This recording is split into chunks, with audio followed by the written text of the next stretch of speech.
믿는 무리가 한 마음과 한 뜻이 되어 모든 물건을 서로 통용하고 제 재물을 조금이라도 제 것이라 하는 이가 하나도 없더라.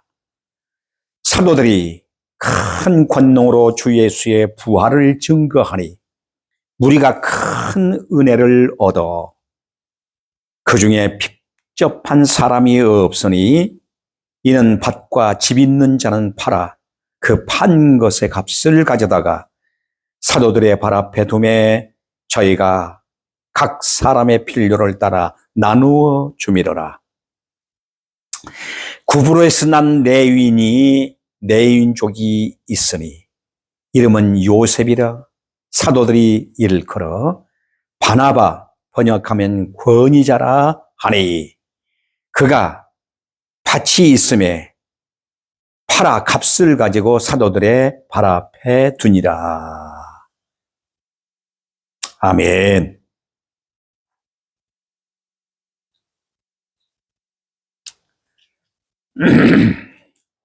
저는 오늘 여러분과 함께 부활의 도로 은혜를 얻었다라고 하는 말씀의 제 아래 함께 은혜를 나누고자 합니다.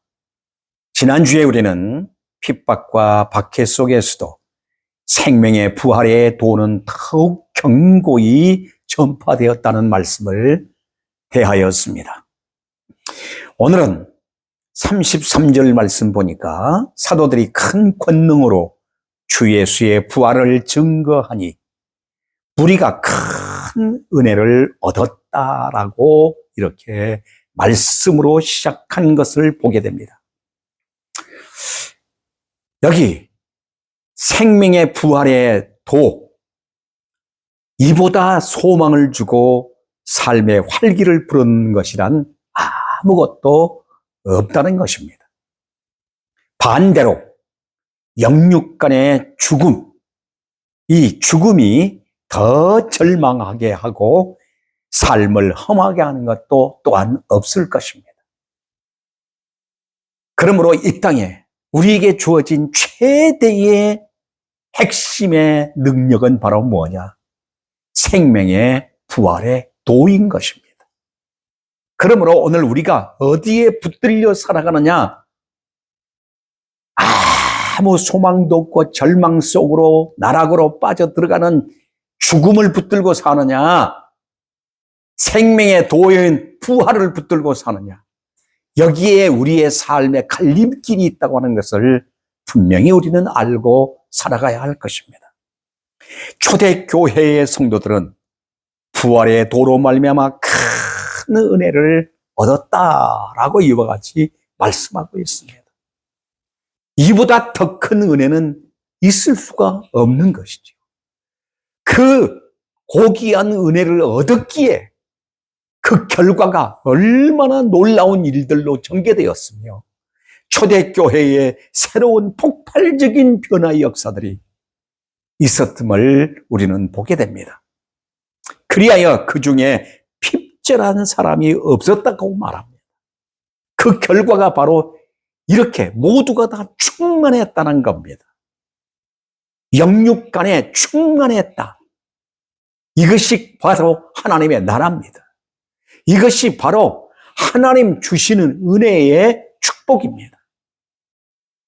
여러분, 오늘 우리는 이러한 은혜를 경험하고 살아가고 있는지 한번 생각해 봐야 할 것입니다.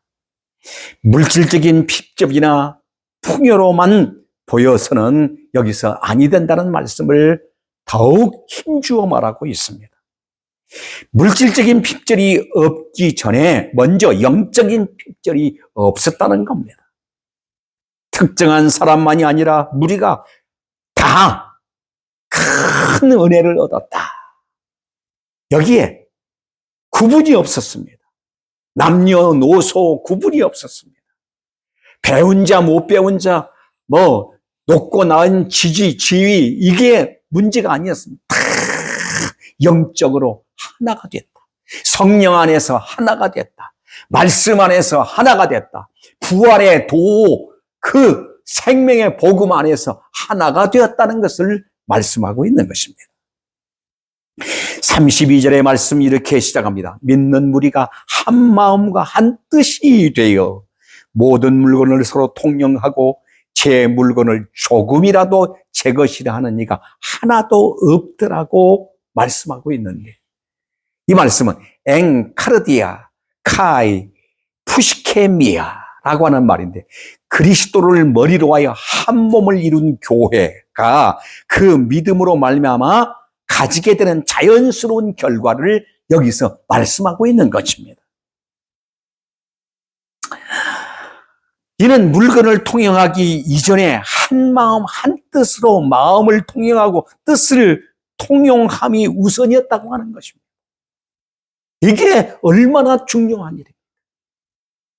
사람들은 이 땅에 살면서 물건을 앞세우고 물질을 앞세우고 재물을 앞세우고 돈을 앞세우고 살아갑니다.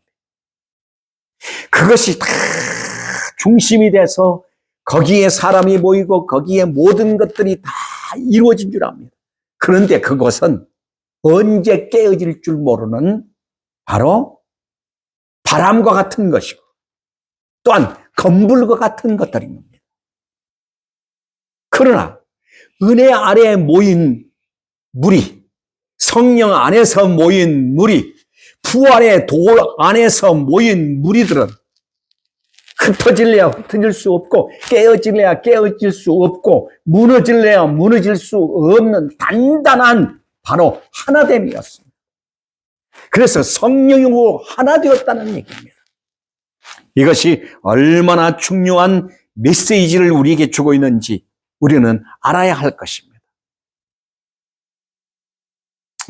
그렇게 될 때만이 물질을 통용하는 것이 가능해졌다는 얘기입니다.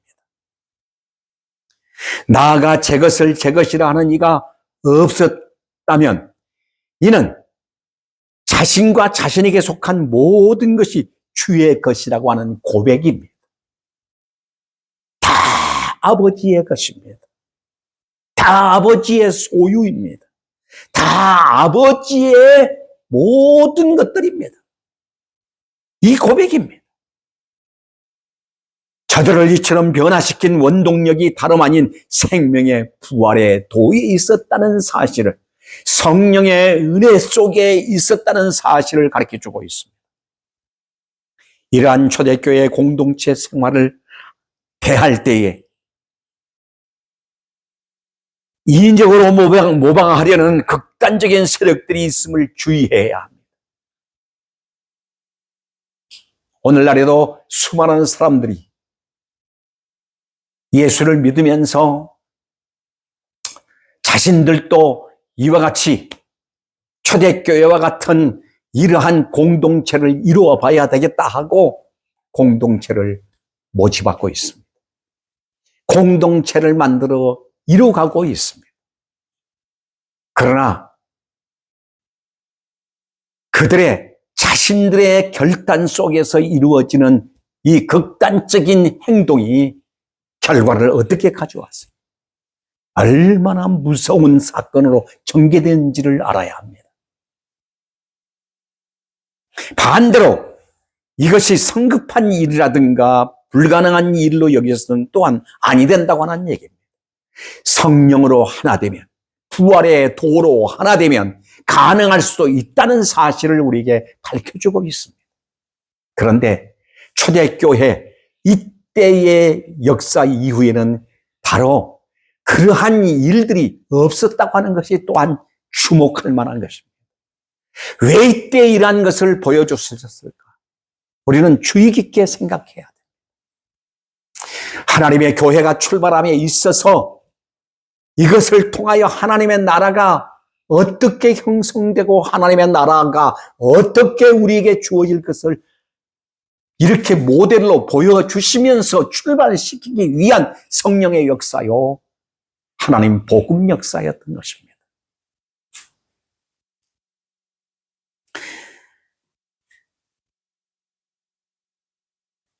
에베소서 4장 3절의 말씀 보면은 평안에 매는 줄로 성령이 하나 되게 하신 것을 힘써 지켜라.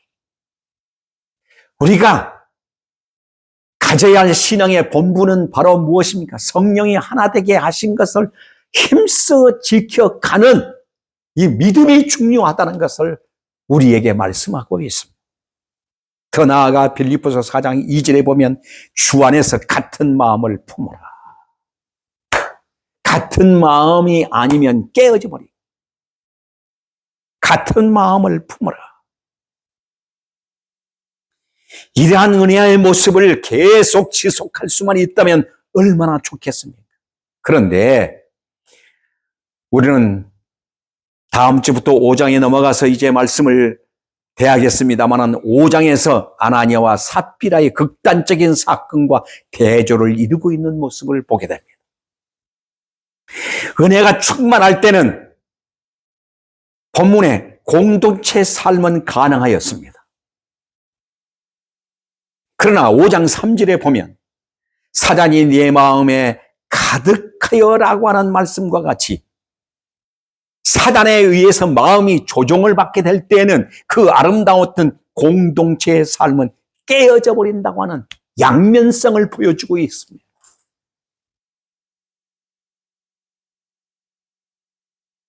인간은 자신도 모르게 재물의 노예가 돼서 끌려가고 있습니다. 그럴 때에 누구의 조종이 일어나는, 사탄의 조종이 일어나는, 모든 재물도 성령님의 이끌림 받아서 그것이 바로 나눔의 삶으로 전개될 때에는 은혜와 축복입니다. 그러나 거기에는 내 욕심이 앞서고 인간의 교만이 앞서고 인간의 자만이 앞서고 내가 한다라고 하는 것이 앞설 때는 사탄이 조종되게 해야 됩니다. 사탄이 마음을 조종하게 되면 그때부터는 아름다운 공동체에 금이 가고 흠이 가고 무너지게 된다는 것을 보여주고 있습니다.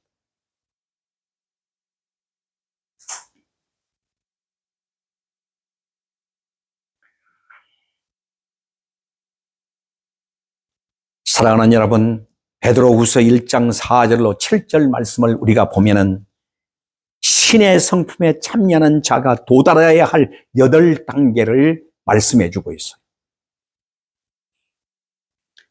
베드로후서 1장 4절로 7절 말씀이 바로 이겁니다.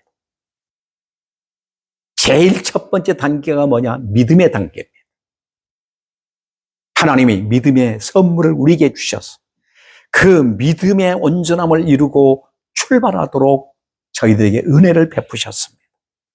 그러면 이 믿음의 단계에서 우리는 어떤 단계로 넘어가야 되겠습니까? 덕의 단계. 믿음이 세워져 있으면 덕의 단계로 넘어가야 됩니다. 모든 것에 덕을 세워가야 합니다.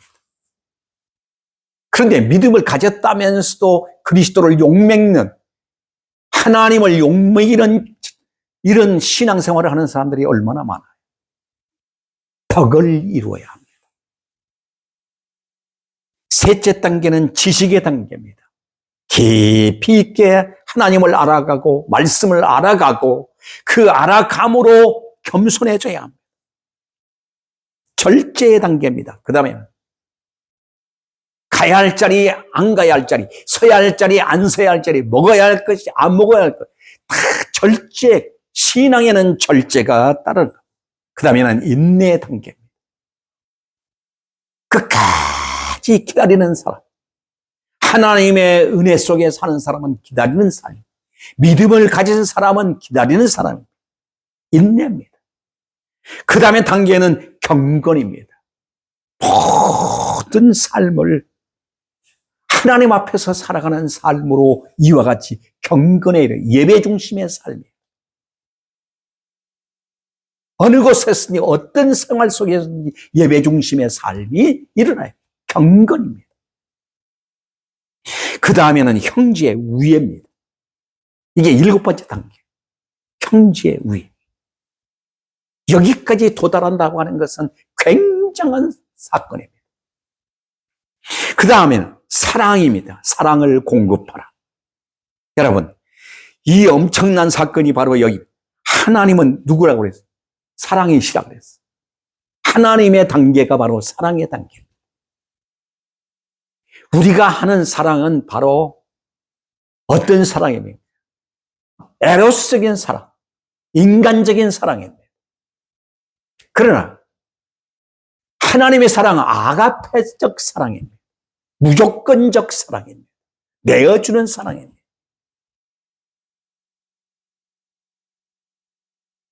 그런데 이것은 곧 신의 성품에 참여하는 자들이 가진 바로 축복의 단계를 말씀해 주고 있는데, 그런데 사랑이 있는 정상, 바로 그 아래가 무슨 단계입니까? 그것은 형제 우애의 단계입니다. 초대교회 성도들의 모습은 바로 2단계까지 올라간다. 2단계까지 올라간다. 요한일서 3장 17절 말씀 보면 누가 이 세상 재물을 가지고 형제의 궁핍함을 보고도 도와줄 마음을 막으면 하나님의 사랑이 어찌 그 속에 거할까 보냐 라고 말씀하였던 이 내용을 우리는 주의 깊게 생각해야 합니다. 영적인 빈부의 격차는 육적인 격차를 가져올 수 있다고 하는 것을 기억해야 합니다. 영육 간에 핍접한 사람이 없는 교회, 이것이 신의 성품에 참여하는 형제 우애의 단계에 있는 교회상이라고 볼 수가 있는 겁니다. 그런데 이 땅에 이 아름다운 이 정상에 오르는 교회가 과연 있나요? 이런 공동체를 만들려고 몸부림을 치고 있지만 많아지고 숫자가 많아지고 뭔가 경제적으로 부유하게 되면은 하나님 자리에 차고 앉아서 교만을 떨고 있는 모습들을 보게 돼요. 사랑하는 여러분, 이는 부활의 도로 말미암아 다 같이 함께 은혜를 입었기 때문에 오늘 이 초대교회가 가능했던 것입니다. 성령님은 생명의 부활의 도로 초대교회의 공동체를 하나 되게 하셨으며 하나님 나라의 풍성함을 저들로 하여금 경험케 하였던 것입니다. 하나님의 나라는 먹는 것과 마시는 것이 아니요 오직 성령 안에서 사랑과 희락과 화평이라는 이 은혜가 성취되었음을 보여주고 있는 것입니다.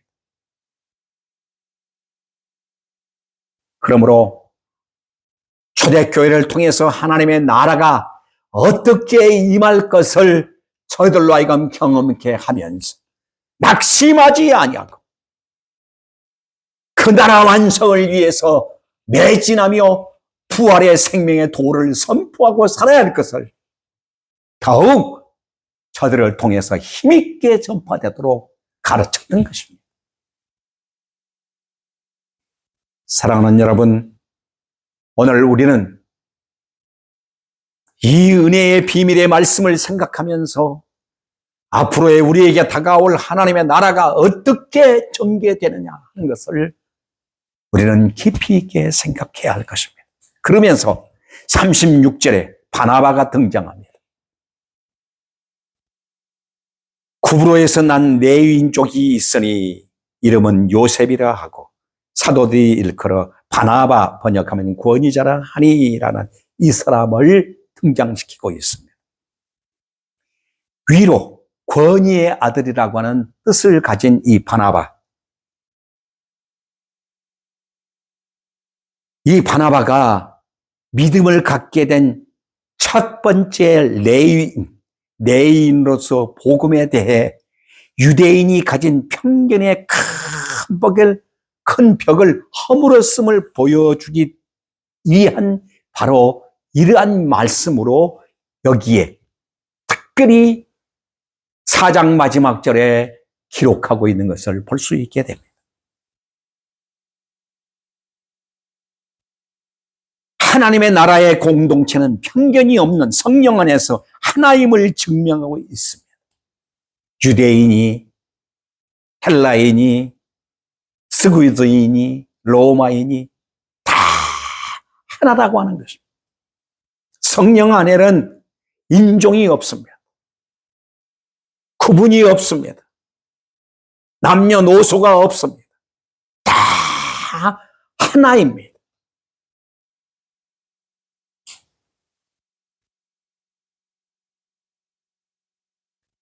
우리가 들어가야 할 하나님의 나라는 예수 그리스도로 옷 입고 하나 되어 하나님의 보좌 앞에 서게 될 것을 보여주는 모습인 것입니다.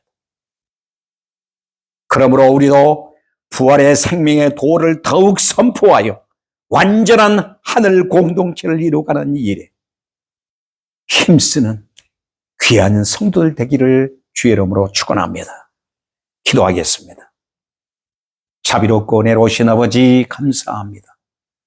저희들을 특별한 은혜 속에 이와 같이 불러주시고 오늘 또 생명의 말씀으로 다시 한번 저희들을 일깨워 주시니 감사합니다.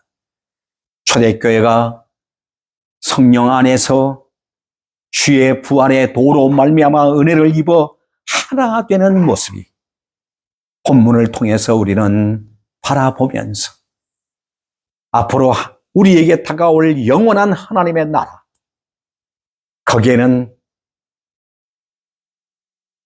영육이 하나 되어 온전함을 이루어 저희들에게 모든 핏절함이 없이 풍부함으로 그 나라 속에 거할 것을 우리에게 보여주고 있습니다. 그래서 그 나라 운동을 위해서 이 복음으로 살려고 우리에게 이 메시지를 주시니 감사합니다. 그 나라와 의를 구하며 끝까지 믿음으로 승리하는 저희들 되게 하옵소서. 감사드리며 예수 그리스도의 이름으로 기도하옵나이다. 아멘.